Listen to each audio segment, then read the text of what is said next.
Exchange rate stability फिर से करवाना है। क्लास ली थी आपने कल तो। चलो बहुत ज्यादा डिटेल में तो नहीं हो पाएगा क्योंकि हमने पूरा आधा पौना घंटा लगाया था सिर्फ इन 3 पॉइंट्स पे। चलो क्या है, देखो एक्सचेंज रेट क्या होता है, विनिमय दर क्या होता है, जिस दर पे एक कंट्री की जो करेंसी है वो दूसरी कंट्री की करेंसी में चेंज हो सके, ठीक है, उसको कहते हैं एक्सचेंज रेट, ठीक है, या फिर विनिमय दर, ठीक है। तो हमें ये देखना है कि विनिमय दर जो है वो स्थिर कब होगी, ठीक है, कैसे उसमें स्थिरता ला सकते हैं हम, मौद्रिक नीति के थ्रू, ठीक है, मौद्रिक नीति को अपना के हम कैसे विनिमय दर को स्थिर बना सकते हैं। तो पहला पॉइंट है parameter of supply of money, ठीक है, मुद्रा की पूर्ति का पैरामीटर, ठीक है। तो उसमें क्या होता है कि तो देखो विनिमय, एक चीज ध्यान रखना, एक्सचेंज रेट जब हम करते हैं, एक्सचेंज कब करते हैं, जब हमें क्या करना हो, एक्सपोर्ट और इंपोर्ट करना हो। हाँ जी, हम एक्सपोर्ट और इंपोर्ट देखते हैं, एक्सपोर्ट इंपोर्ट देख, अच्छा देखो हम देखते हैं आयात और निर्यात, एक्सपोर्ट एंड इंपोर्ट, ठीक है, हम ये दोनों देखते हैं आयात और निर्यात, ठीक है। अब ये देख के चलते हैं, मान लो देखो जो विनिमय दर है, एक्सचेंज रेट है, एक्सचेंज रेट है वो स्टेबल कब होगी, स्टेबल कब होगी यानी स्थिर कब होगी, जब निर्यात जो है वो इक्वल होंगे आयात के, ठीक है, ठीक है। और हमारे फेवर में कब होगी, हमारे अनुकूल कब होगी, फेवरेबल कब होगी, फेवरेबल कब होगी, जब हमारी कंट्री के जो निर्यात हैं वो ज्यादा होंगे हमारी कंट्री के आयात से, ठीक है, यानी एक्सपोर्ट ज्यादा होंगे इंपोर्ट से, ठीक है, ये चीज होती है। तो फर्स्ट पॉइंट है हमारा मनी सप्लाई, ठीक है, supply of money parameter.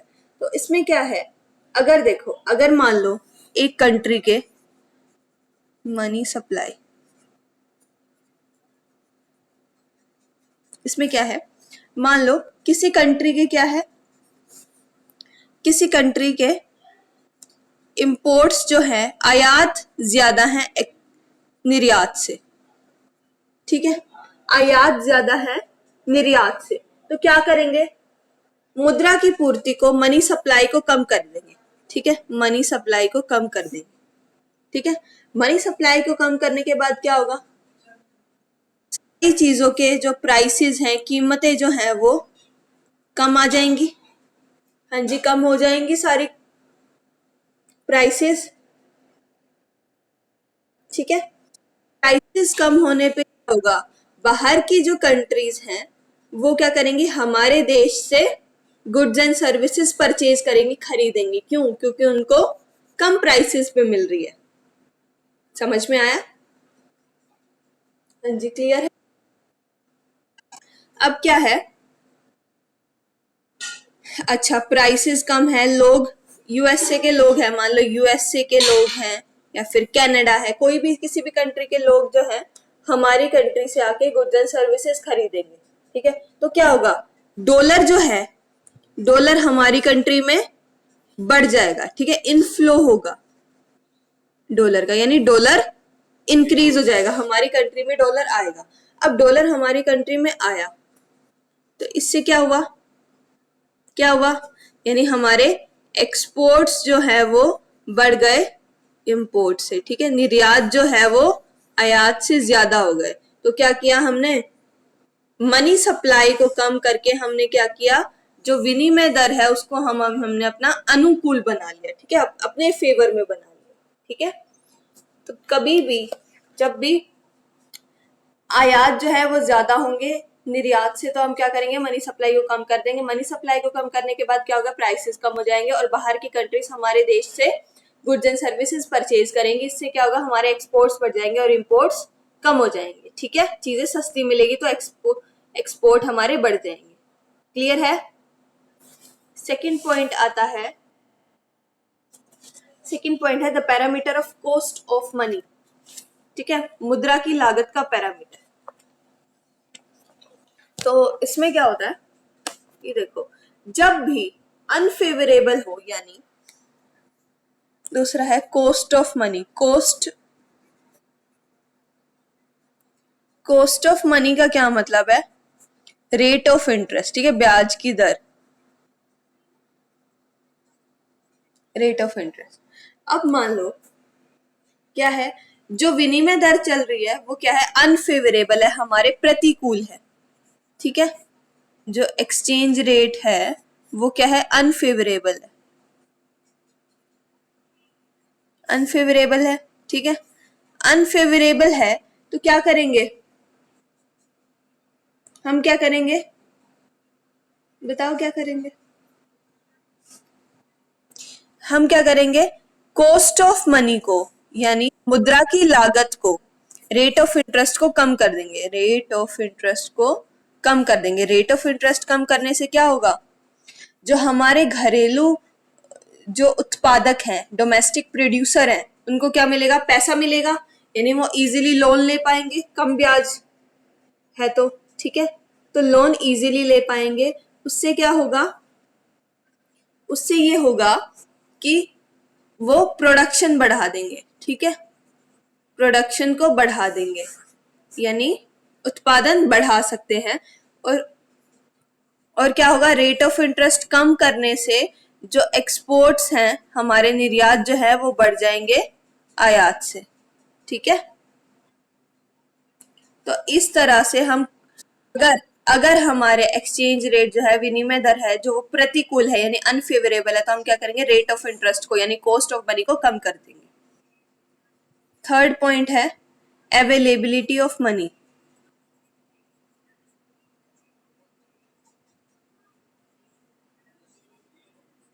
Availability of money, ये क्या होता है, मतलब मुद्रा की उपलब्धता। अगर क्या होता है, एक्सचेंज रेट यानी मान लो विनिमय दर जो है, एक्सचेंज रेट जो है वो प्रतिकूल है यानी अनफेवरेबल है, तो हम क्या करेंगे, मुद्रा की उपलब्धता जो है वो बढ़ा देंगे। ठीक है, अवेलेबिलिटी ऑफ मनी को क्या करेंगे, बढ़ा देंगे। और अगर फेवरेबल है तो क्या करेंगे, अवेलेबिलिटी ऑफ मनी को कम कर देंगे।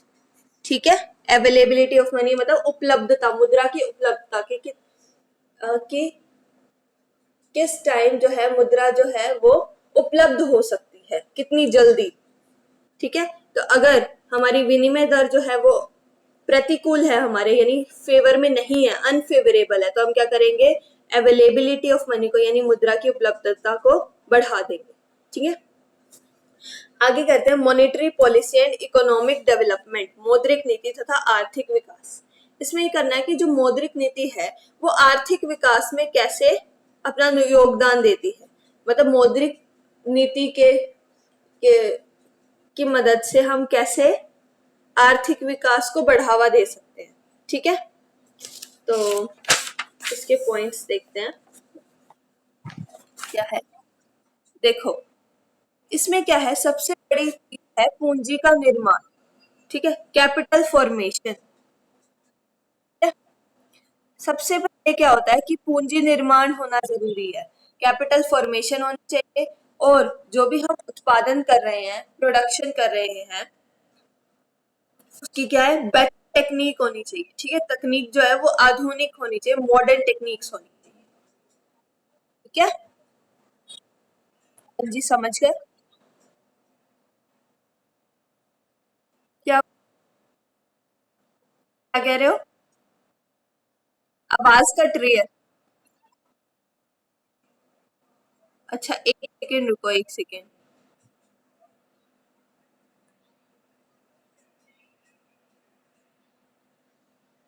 अभी देखो, अभी ठीक है आवाज? ओके। अभी यही पूछ रही, आवाज ही पूछ रही थी मैं, आवाज अभी ठीक आ रही है? अच्छा। अब क्या है, कैपिटल फॉर्मेशन, पूंजी का निर्माण कब होगा? जब हमें जो पैसा है, मुद्रा है, वो कम ब्याज की दर पे मिलेगा, ठीक है, इजीली मिल जाएगा। ठीक है, तो इसको जब रेट ऑफ इंटरेस्ट यानी ब्याज की दर कम हो, कम रखते हैं, तो उसको क्या कहते हैं? सस्ती ब्याज दर यानी चीप मनी पॉलिसी। ठीक है, यही बोलते हैं, पहले भी पढ़ा था। ठीक है, तो क्या करना चाहिए, अगर हमें पूंजी का निर्माण बढ़ाना है तो हमें क्या करना चाहिए? सस्ती ब्याज दर अपनानी चाहिए। ठीक है, तो अभी देखते हैं कि मौद्रिक नीति द्वारा आर्थिक विकास का उद्देश्य कैसे हम प्राप्त कर सकते हैं। ठीक है, कि मौद्रिक नीति से हम कैसे इकोनॉमिक डेवलपमेंट का जो गोल है वो पूरा कर सकते हैं।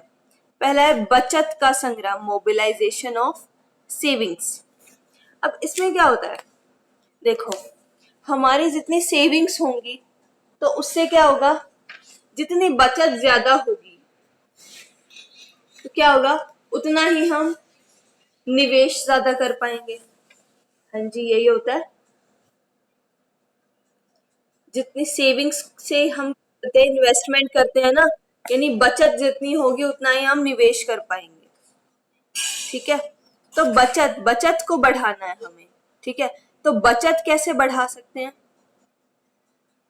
जब हमारी प्रति व्यक्ति आय ज्यादा हो। ठीक है, यानी पर कैपिटा इनकम जो है, जो सारे जो अल्प विकसित देश हैं, अंडर डेवलप्ड कंट्रीज है, उनमें क्या होता है, पर कैपिटा इनकम जो है, प्रति व्यक्ति आय जो है वो कम होती है।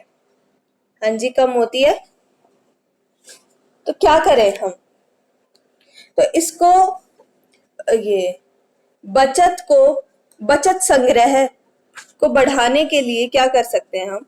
पहला है वित्तीय संस्थानों की स्थापना, एस्टेब्लिशमेंट ऑफ फाइनेंशियल इंस्टीट्यूशन। इसका मतलब है कि जैसे कई जो रूरल एरियाज होते हैं, ठीक है, जो पिछड़े हुए एरियाज होते हैं, उनमें क्या होता है, बैंकिंग फैसिलिटीज नहीं होती, लोग बचत कर ही नहीं पाते क्योंकि बैंक्स होते ही नहीं है वहां पे। ठीक है, तो क्या करना जरूरी है, इसलिए जरूरी है कि सारे जो रूरल एरियाज है, यानी हर एक एरिया में कोई ना कोई बैंक जरूर हो, ताकि क्या क्या हो सके, लोगों को बचत करने का बढ़ावा मिल सके। ठीक है, क्योंकि अगर बैंक्स में हम लोग डिपॉजिट करते हैं, सेविंग्स करते हैं, तो उससे सेविंग तो रेट ऑफ इंटरेस्ट मिलता है, ठीक है, ब्याज मिलता है, तो उससे क्या होता है, बचत हमारी बढ़ती है। ठीक है, तो पहला पॉइंट है कि वित्तीय संस्थानों की स्थापना, की हर एक एरिया में क्या हो, कोई ना कोई वित्तीय संस्था हो, यानी बैंक्स की सुविधा सबको मिले। ठीक है, समझ में आ गया कि हम बचत का संग्रह। हाँ जी।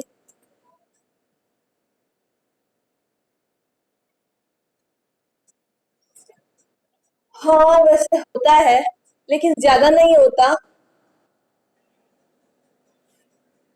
इतना कुछ ज्यादा।